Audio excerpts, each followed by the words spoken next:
Y pues bueno, vamos a continuar el desarrollo de nuestro servidor de comando y control básico utilizando Flask. No hay ninguna duda acerca de que hacen las routes, todo bien, los gates, los posts, que bueno, eso es tema de HTTP. Pero bueno, con las routes no hay ningún problema.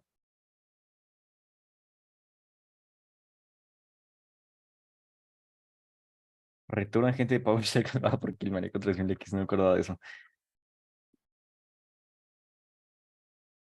Pero pues bueno, en este caso ya modifiqué también la ruta de generar agente. Estoy usando nuestro agente nuevo. Ahora pueden ver también que en los cabezales de la información que envía el agente, tenemos un user agent de un sistema Windows 10 de 64 bits enviado a través de un navegador Mozilla, ¿no? También Chrome. Pero bueno,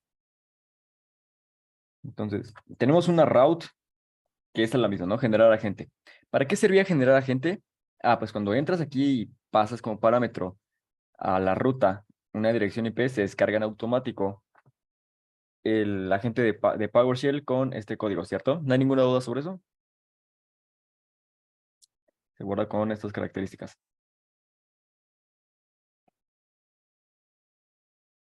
Pero pues bueno, lo nuevo de esta parte, las únicas tres rutas nuevas que añadí es get command, upload command y upload output, que esta todavía no lo vamos a estar utilizando bien, porque esta va a ser útil cuando ya logremos o cuando ya me meta la ejecución de código de nuestro agente de PowerShell. De momento solo estoy probando la conexión, que esta cosa pueda enviar información del servidor, que pueda recibir información del servidor. Solo estoy probando eso. El siguiente paso, que yo creo que va a ser la siguiente semana, es ya hacer que la gente ejecute código, que en sí pues, no es tanto problema, solo que agreguemos capacidad de ejecución de los comandos a la gente de PowerShell, que no sé si conozcan con qué función de PowerShell podemos hacerlo.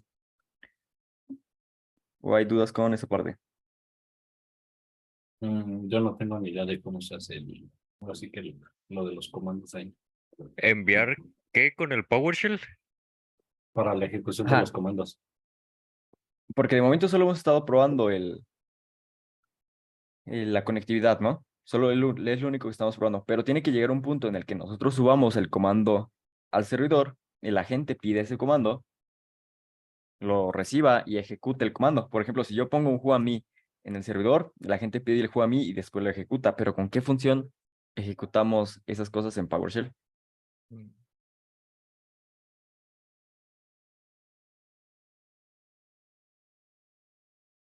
Se tendría que, con que, no, no sé.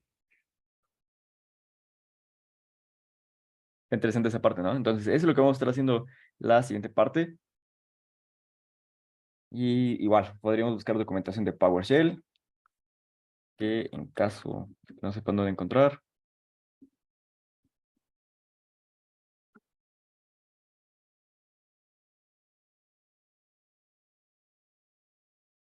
pues va a estar como siempre en la documentación oficial de Microsoft.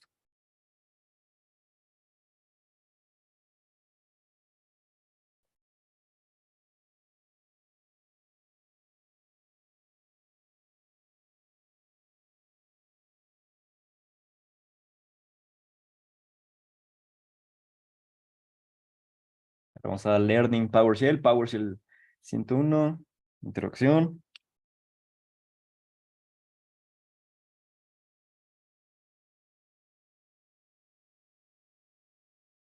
Vamos a necesitar un invoke, ¿no? A ver, vamos a ver si invoke.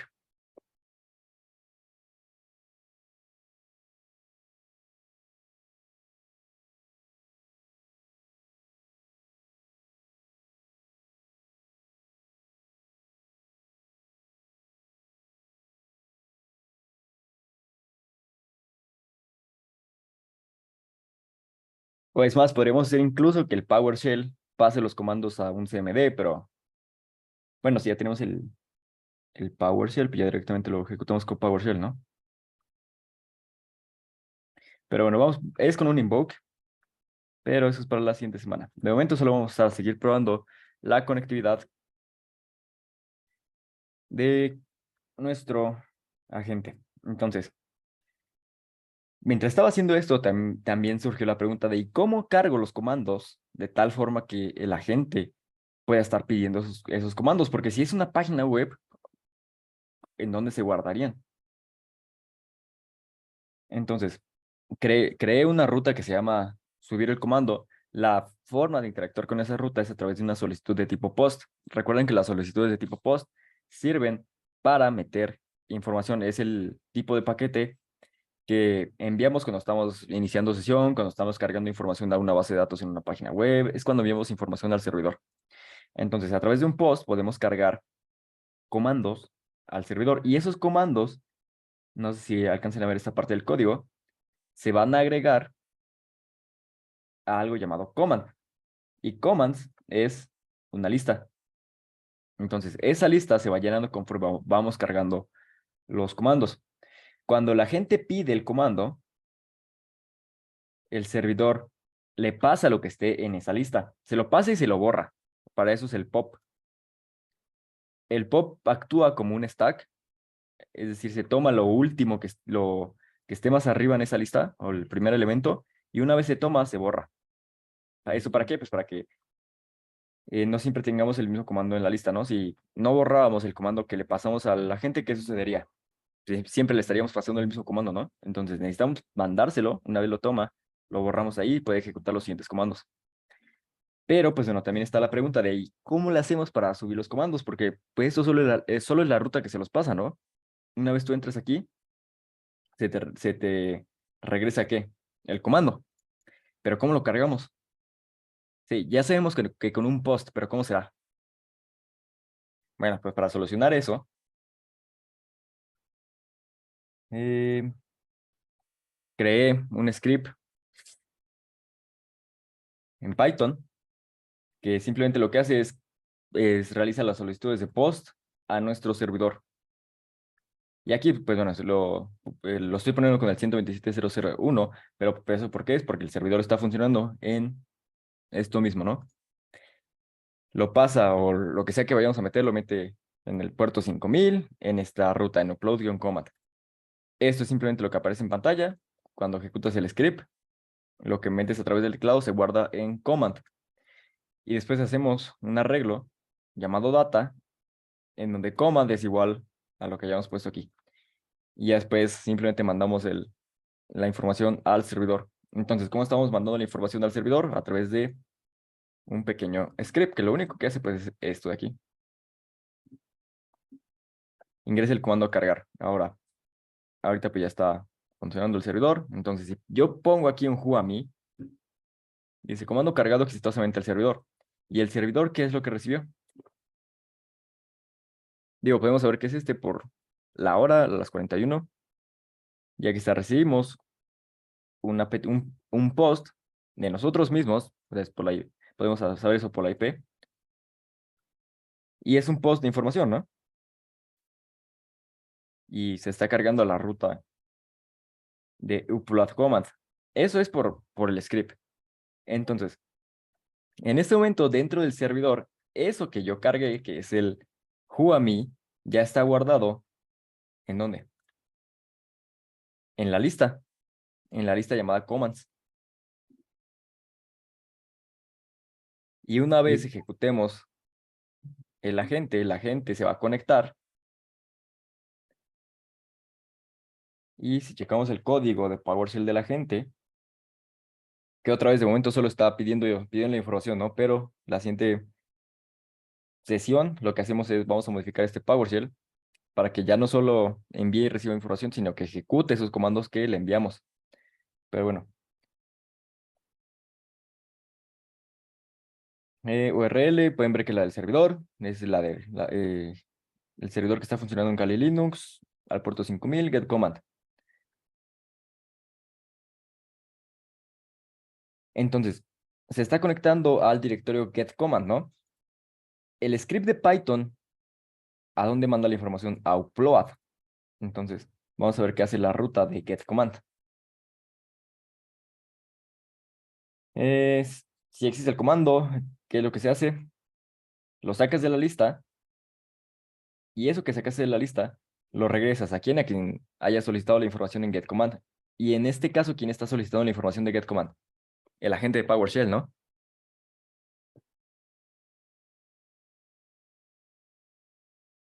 Entonces, ahorita dudas sobre lo que está haciendo esta parte del servidor. Yo tengo dudas con lo del pop. O ¿Con lo sea, del qué? el pop solamente es como de esas pestañas que te aparecen cuando navegas como de las cookies y si aceptas, No, el pop es desaparece. un método. No, el pop es un método para interactuar con listas. La cuestión es, a ver, voy a crear vamos a abrir rápido un terminal de Python.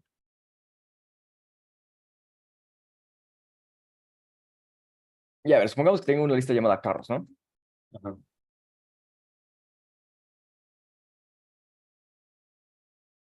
Tengo, no sé, mm, Turu. Astra, ¿Qué más? ¿Qué otro carro? un Astra. Tengo un Astra y no sé, un Ferrari, ¿no? Ahora, yo puedo trabajar con esos elementos de la lista, ¿cierto? Ajá. Ten en cuenta que al ser una lista, a ver, es que como mi teclado no está en español, tengo que encontrar cuál es la tecla indicada. Pero bueno, ¿cómo se van guardando los elementos dentro de una lista? ¿O cómo podemos identificarlos? Por índices, ¿no? Ajá. El índice 0, ¿de quién es? Del elemento Del sur. del suro. Y cuando yo pongo print cars en la posición 0, se va a mostrar suro. De ahí hasta uno menos que la cantidad de elementos que tenga esto, ¿no? Si tengo 3 elementos, pues puedo trabajar hasta el elemento 2. ¿Por qué? Porque el elemento 3 sería uno que no existe, ¿no? Por esta cuestión de que comenzamos desde el 0. Como pueden ver, tenemos 3 elementos, el máximo elemento es el 2. Pero lo que hace el pop es, vamos a poner cars.pop. Y lo que estamos haciendo acá, en nuestro código, a verlo otra vez. Pop, ¿qué? La posición 0, ¿no? Entonces, vamos a ver qué sucede si hacemos eso mismo, pero con nuestra lista de carros. De entrada aparece el suro, ¿no? Es decir, no solo lo borra, sino que lo regresa.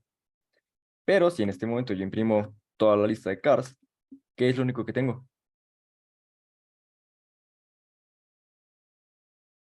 Solamente el uno y el dos. Exactamente, ya no tengo el suro, ya lo sacamos.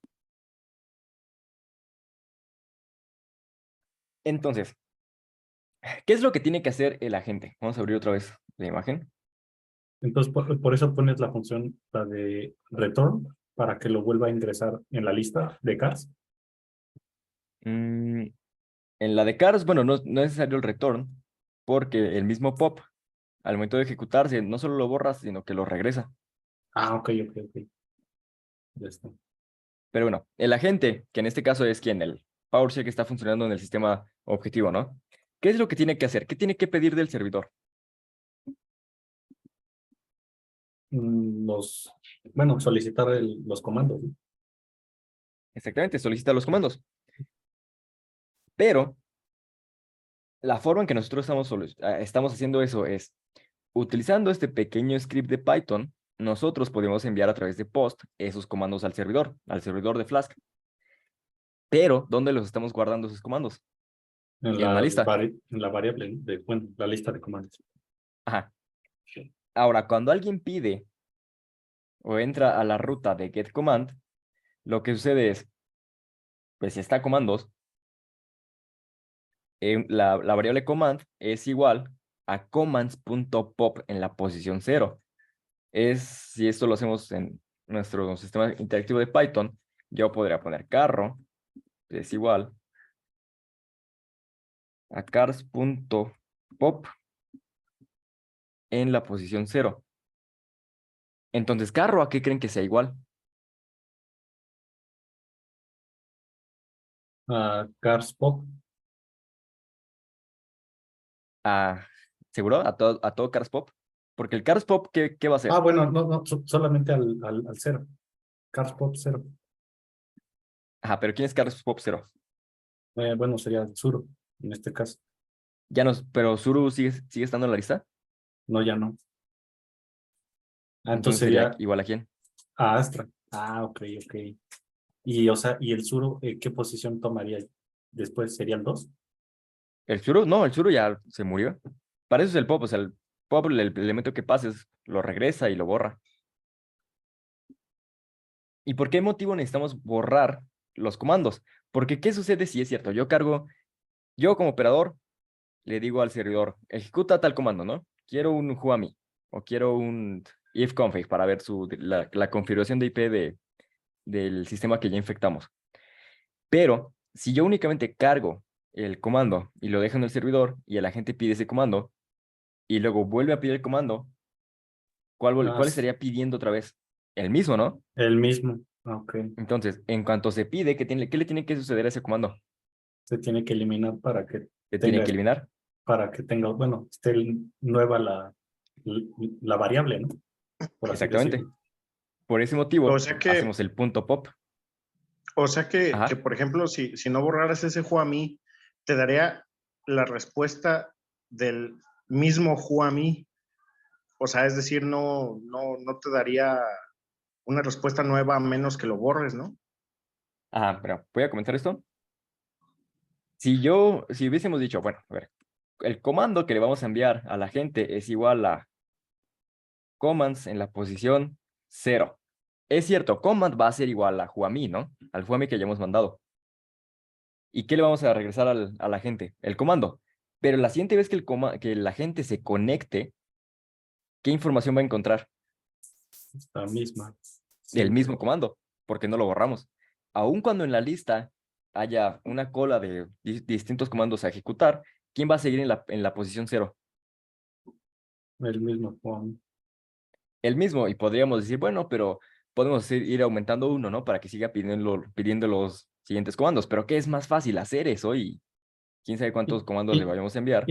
Inclusive para seguridad, ¿no? O sea, nuestra, ¿no? Que estaremos operando el servidor para que no Ajá. sepan qué hemos pedido, ¿no? También. Ujú. Y incluso por efectividad, ¿no? Imaginen, commands al final de cuentas es un espacio memoria que estamos utilizando. Puede que no estemos empleando un servidor súper poderoso y esto vaya a ralentizar mucho la información, ¿no? Entonces, el que cada que se pida el comando y se borre, asegura que aquí solo tenemos lo necesario y no estamos desperdiciando espacio. Y otra vez, ¿no? Esto podríamos trabajarlo así y la siguiente vez que alguien se conecte, ahora se pide el siguiente, que sería en la posición 1 y a la siguiente la posición 2, posición 3, posición 4, posición 5, pero imagínense, de 10 comandos ya tenemos 10 elementos guardados en nuestra lista y los demás pues ya no los vamos a utilizar, ¿no? Los primeros. Sí, pues ya no. Entonces, para eso es el pop. Una vez alguien se conecta al get command con un head, simplemente cuando alguien se conecta aquí, recibe lo que esté guardado en commands. Y ya, si no se ha pasado nada de información, lo que se regresa es un rest. ¿Qué digo? No es necesario, eso solo es para ahorita porque estamos comprobando la conectividad, pero no es necesario. Y por ejemplo, lo que habíamos puesto en el taller pasado, eh, se tiene que agregar también una función de random, o sea, cada cuando tiene que pedir el siguiente, para que no Ah, sea. ¿eso dónde estaría? ¿En el servidor o en el agente? ah, Sería Porque en el el servidor, ¿qué servicio, hace? ¿Cuál es? bueno, es dar, ¿no? Bueno, no, Es pedir, sí, ¿no? es pedir, sí, sí, sí. El servidor lo que hace es, contiene los comandos que se van a mandar, contiene esta estructura eh, pues necesaria para estar recibiendo y enviando la información. Pero cada cuánto tiempo lo hacemos esas peticiones para tratar de engañar al sistema de evasión y que no vea ahí algo súper robótico, ¿no? De que hay solicitudes cada 5 segundos a través de HTTP, cada 5 segundos a través de HTTP. Pues bueno, modificamos aquí el sleep. En nuestro caso, ahorita, como todavía no estamos jugando con esas cosas en nuestro agente, ¿cada cuántos segundos es el sleep? Cada 5. cada 5. Y eso lo vemos en nuestra terminal.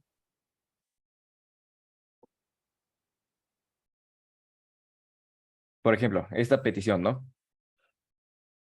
Tengo en cuenta que esta es la dirección IP del Windows del sistema que estamos probando. ¿A qué hora fue? A las 22:51:42. ¿Y la siguiente petición a qué hora es? 22:51, ¿cuántos segundos después? 5. 5. Otra vez, no necesariamente tiene que ser así.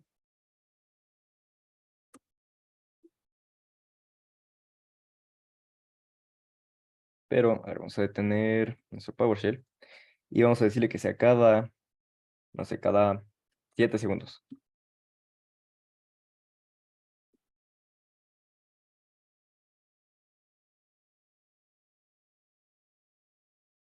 No quería hacer caso. ¿Qué digo? Me va a poner error porque pues no hemos cargado ahorita comandos ahí. Pero, ahora sí, ¿cada cuánto fue? 32 al 39, ¿no? Cada 7 segundos. Ahí lo arranqué 2 veces. Está funcionando 2 veces. Por eso aparece doble.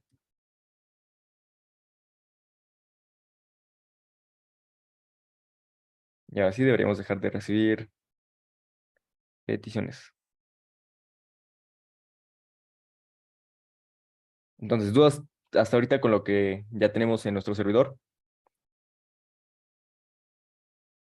Ahora, si se dan cuenta, vamos a checar nuestro código del menú.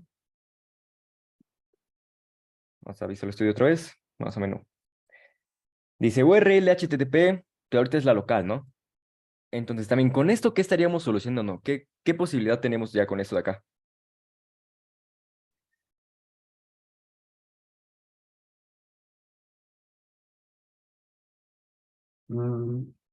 O sea, estaría ingresando, bueno, más bien estaría pidiendo, ¿no? Eso sería del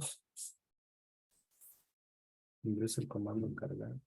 Resolveríamos el primer problema que planteaste, ¿no? El de cómo vamos a recibir los comandos.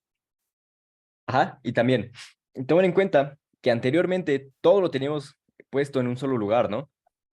El servidor estaba funcionando en mi computadora. Y si se dan cuenta, la forma en que estábamos modificando el servidor era ir y directamente moverle al Flask, ¿no? Ah, que quiero que el Flask mande tal código de prueba. Ah, pues venimos y modificamos aquí el código del Flask. Pero será lo mejor cada que queramos hacer algún cambio, moverle al código del servidor. Cada que queramos enviar un comando, será lo más útil, lo más práctico, modificar todo el servidor, todo el Flask. No. Probablemente no. Entonces, con esto, el que nosotros tengamos un menú que puede enviar post, o que, digo, aquí podemos agregar que puede agregar heads, ya permite que podamos interactuar a distancia también con el servidor. Por lo tanto, ya podemos separar la infraestructura del servidor con el cliente, con el menú con el que el operador va a estar trabajando. Entonces, vamos a hacer esto. Esto a futuro, la siguiente clase probablemente, ya podría ser un menú. ¿Con qué quieres hacer? Enviar comando. Opción 1. Pum. ¿Qué comando quieres enviar? Who a mí. O print tal ruta, ¿no? O cambia de directorio. Ya no quiero hacer eso. Retroceder del menú. ¿Y ahora qué quieres hacer? Pues tal vez quiero sacar los hashes. Y ya esto, pues envía la solicitud necesaria al servidor para que la gente ejecute una función especial para retornar los hashes. O sea, el Entonces, menú, ajá. Ajá. El menú sería lo que votaría ya que recibimos la conexión de la gente. Y ya que recibimos la conexión de la gente, desde nuestro menú nosotros le decimos qué hacer. Ajá, y ya no lo tenemos que mover al servidor, ¿no? Porque anteriormente todo lo hacíamos aquí. Ya. Que quiero enviar un código a la gente, pues le movíamos a todo el servidor, ¿no? A todo el Flask. Que con eso estábamos probando el test root, sí, lo recibía, todo eso. Entonces, el que ahorita nosotros tengamos un menú, que otra vez esto se va a poner más complejo, pues ya va a tener las opciones que quieres hacer con el agente, ¿no? Y esas opciones en sí, ¿a quién se van a enviar? Al servidor. Entonces, ¿qué tendrías que modificar de aquí? La IP, ¿no? Si el servidor ya está funcionando en otra computadora, en otro lado, en la nube, en otro lugar, ya aquí simplemente pondrías la dirección IP del servidor y ese servidor está recibiendo los comandos. Y ya es el servidor quien toma esos comandos que nosotros enviamos desde el menú, que el menú está funcionando aquí en donde dice operador. El menú guarda lo que nosotros lo enviamos, ya vimos dónde lo va a guardar en una lista. Y pues ya se quedan ahí guardados.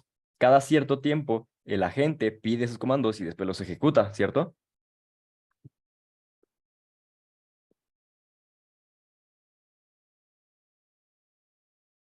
Se borra el comando y ya no queda tampoco quedaría en el agente, ¿verdad? Que el comando que pidió, ¿verdad? ¿Cómo? Sí, Entonces, que si ya no quedaría la variable, por así decirlo, que pidió el agente desde el servidor cuando el operador ejecutó ese comando. Ajá. Porque ya tranquilamente el operador simplemente tendría su menú, ¿no? Tiene el script del menú que se conecta y envía información al servidor. El servidor, quién sabe dónde está funcionando. El operador en su computadora, pues ya nada más escoge las opciones que quiere hacer, los comandos que quiere ejecutar. Eso se envía a través de HTTP al servidor y el agente lo pide. Y es más, y ya cuando la siguiente clase, cuando metamos ejecución de código a nuestro agente de PowerShell, que de momento es muy sencillo, esto es lo único que está haciendo, pues ya hasta podemos apagar la computadora a distancia. Y por ejemplo, el post, ¿en dónde se quedaría guardado? O sea, ¿en el servidor igual? ¿O del servidor también tendría que haber una variable donde se borra? Y, o sea, El, que se borre la información que nos manda el agente para que llegue hacia nosotros. o sea, la respuesta de la gente, ¿cómo sería? Ajá, o sea, Ah, sería igual como un pop, o sea, nos manda el post para eso hacia el, tenemos el upload output, que recuerden que les dije que no lo íbamos a usar tanto hoy. ajá, ok, ok, Entonces ok. tenemos una ruta llamada upload, que es como de carga la salida de información, ¿no? Ujú. ¿Con qué método de HTTP se interactúa? Con el Con POST, entonces post, cargamos información.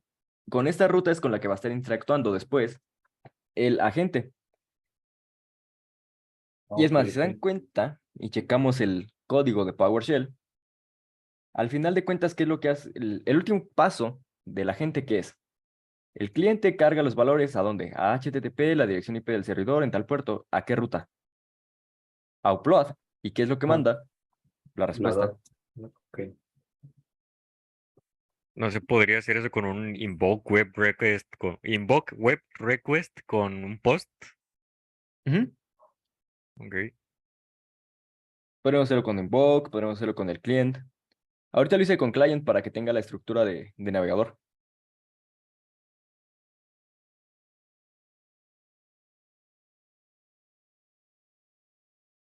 Y se dan cuenta, toda la comunicación que se está haciendo es a través de qué? De HTTP, ¿no? Digo, aquí podríamos, en el servidor, podríamos hacer que funcione en el puerto 80 para que levante todavía menos sospechas, pero es tráfico HTTP. Entonces, con eso ya, ¿qué es lo que tendríamos solucionado? Tendríamos una estructura de comando y control muy básica, un operador con el menú, que ese menú envía la información, los comandos y recibe las respuestas del parte del servidor, ¿no? Y tenemos ya armado esta parte. También tendríamos la parte de que el servidor envíe y reciba información con la gente, que es ya lo que nos falta agregar a esta estructura.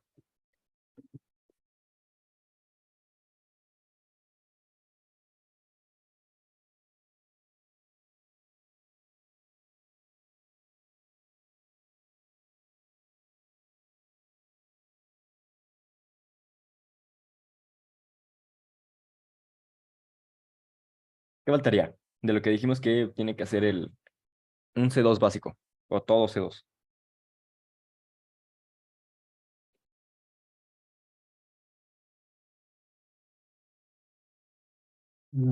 Sería nomás asegurar la red, ¿no? O sea, Ujú. ¿Qué encriptarlo. sucede si, qué sucede si alguien más envía heads al servidor? Pues cualquiera podría enviar comandos al servidor, ¿no? Sí. Entonces necesitamos asegurar o encriptar esta comunicación. También se necesitaría asegurar, bueno, encriptar también la de la gente con el servidor. Podríamos hacerlo, solo que Bueno, de momento, ¿cuál es más importante?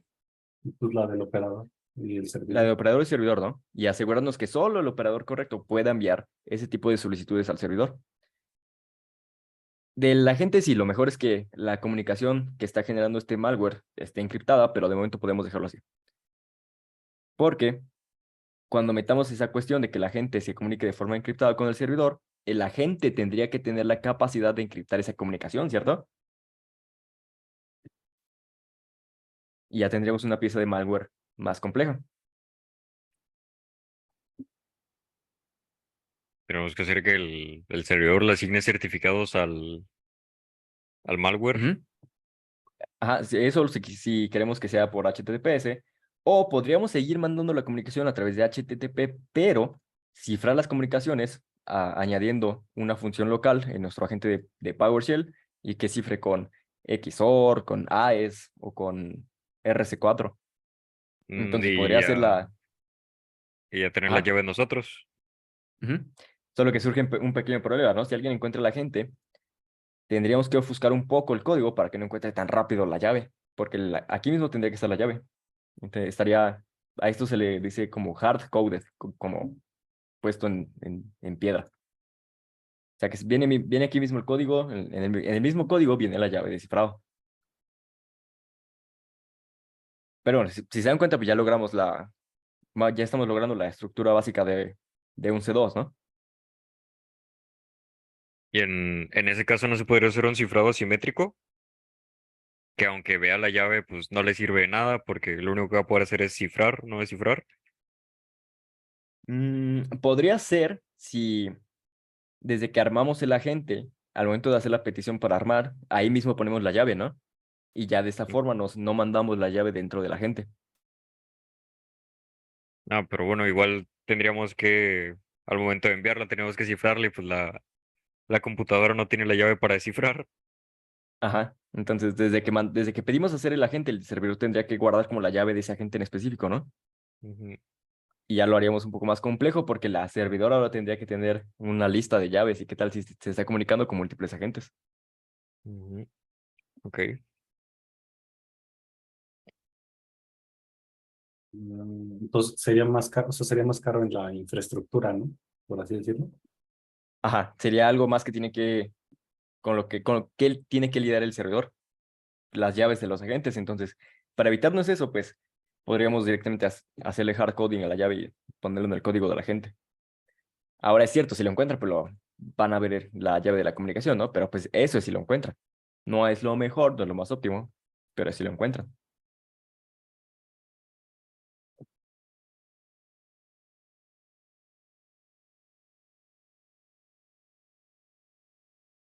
Ahora, ¿será que este servidor puede manejar conexiones de agentes o de malware escrito en otro lenguaje que no sea PowerShell?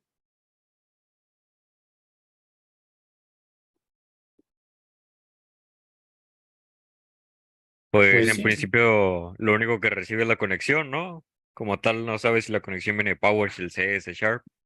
Exacto, solo necesitamos algo que genere una conexión en HTTP, ¿no? Y interactúe con nuestro servidor con la estructura que estamos aquí diseñando, ¿cierto? Entonces podríamos hacer malware para este servidor en C, en C++, en Python, ahorita está en PowerShell, prácticamente lo que sea, ¿no? Ese mismo servidor podría manejar conexiones de sistemas Linux infectados, de Windows infectados, de macOS infectados.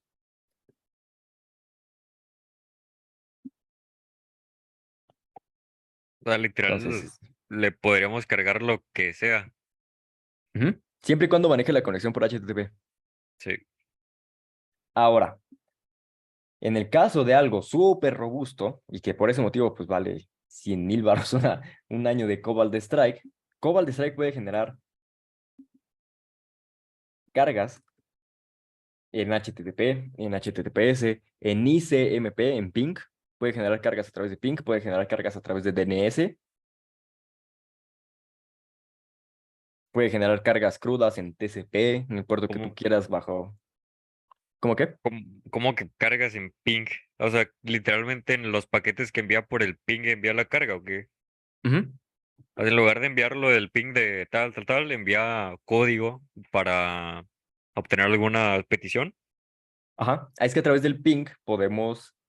Los ping tienen una sección que puede guardar datos, pero eso no es como muy conocido. O sea, es Y literal, del, a través de la comunicación de Ah, nuestros C2 puede ser a través de los pings. o sea, claro. literal, el protocolo ISMP es una falla del protocolo ICMP. No como falla, pero es algo que dijeron, pues por si en algún momento alguien tiene que enviar información en un Por ping, ping. tiene una sección de... Es más, vamos a buscar el ping. Eh, O sea, es ping, no como sé, si structure. en el three-way handshake, en lugar de enviar un CNAC, envías un Python-mhttp.server. Ajá. Ok, O sea, mandas un ping y si interceptas el ping y lo analizas, va a haber una zona del ping que tiene un apartado para data. UDP ping, no, UDP ping no. Estamos TCP ping. o sea, por eso, Aquí está, data variable. Pero si te das cuenta es un cachitito. sí, por eso el Windows bloquea el ping. No por esta cuestión, pero podría ser porque no quieres que cualquiera te esté haciendo ping, ¿no? Ya, sí. Ahora, vamos a abrir la imagen. Si se dan cuenta, no es súper grande ese apartado de data. Entonces, si es más pequeño el apartado en el cual podemos poner información, ¿qué va a suceder con nuestra comunicación? Es pequeña lo que tenemos, lo que podemos enviar. ¿Qué sucede con Twitter? Que, bueno, no sé si lo sigue haciendo, creo que ya no, que tiene, ¿cuántos? Como 40, no, como 300 caracteres que puede ser por tweet. Ajá, sí, todavía los tiene. Y eso que provoca que la gente tenga que hacer un montón de tweets si quiere explicar algo largo, ¿no? Sí.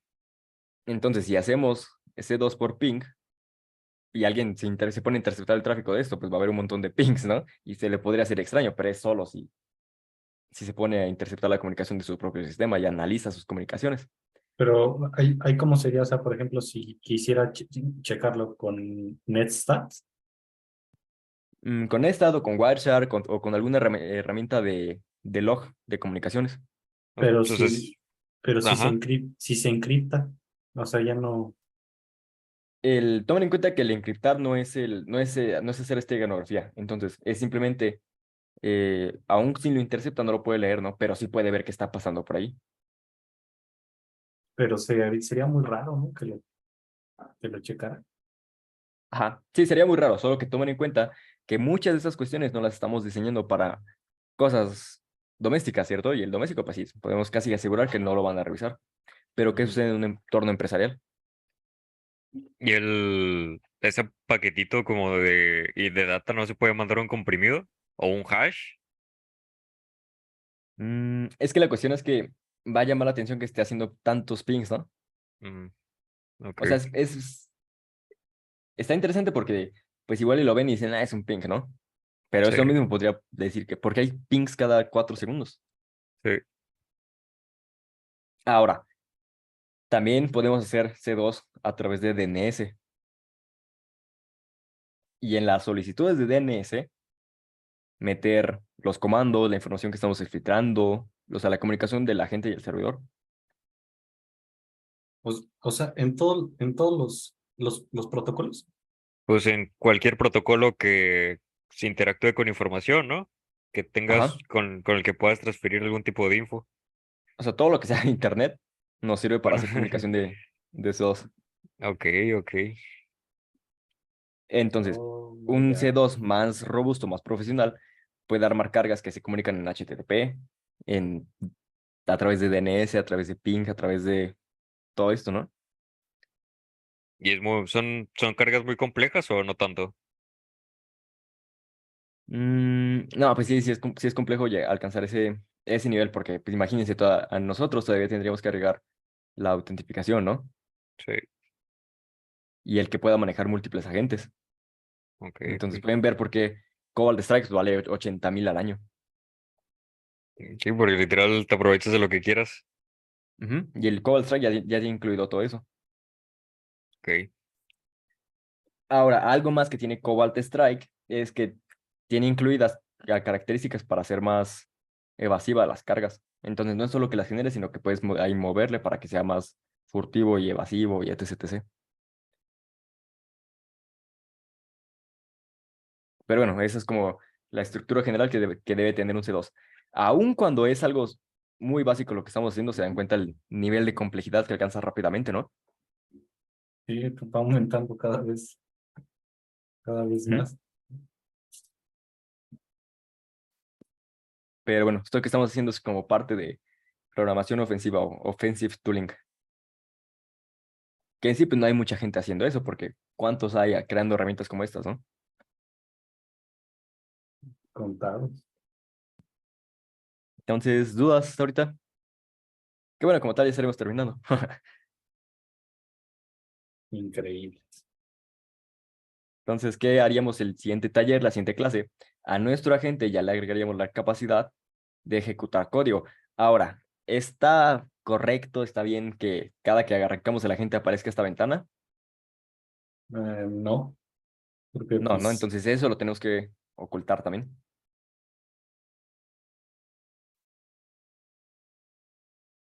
Lo que hace el Cobalt Strike cuando haces cargas para PowerShell es un one-liner, o es una sola línea de código, y esa línea de código, una vez se ejecuta, no trae la carga o no trae todo el malware. Simplemente pide la carga al servidor de comando de control, el comando de control la manda después, y esa carga o todo en sí todo el script de PowerShell está destinado a la carga, la clave en memoria. Y así pues ya no tienes la ventana de PowerShell. Ya es como lo del AMSI bypass. Ajá. Ok.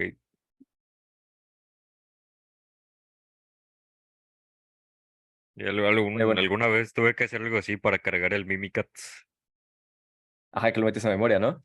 Y la Sí. memoria se vuelve ejecutable y un montón de cosas más. Pero bueno, ¿dudas? No, todo claro para mí. igual. Ok, entonces, pues de momento solo probamos la comunicación entre nuestro agente y el servidor y agregamos o ya podemos separar la parte del operador del servidor, ¿no? De momento ya tenemos estas tres partes bien separadas.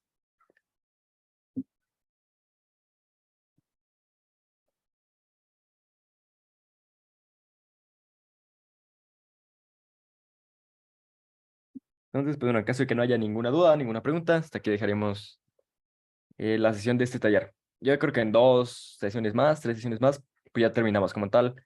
El objetivo de esta serie es para que entendieran más una estructura de este estilo, ¿no? Que no sé si esté cumpliendo su objetivo esta serie, de hacer que se entienda mejor qué hace Cobalt Strike o algo así.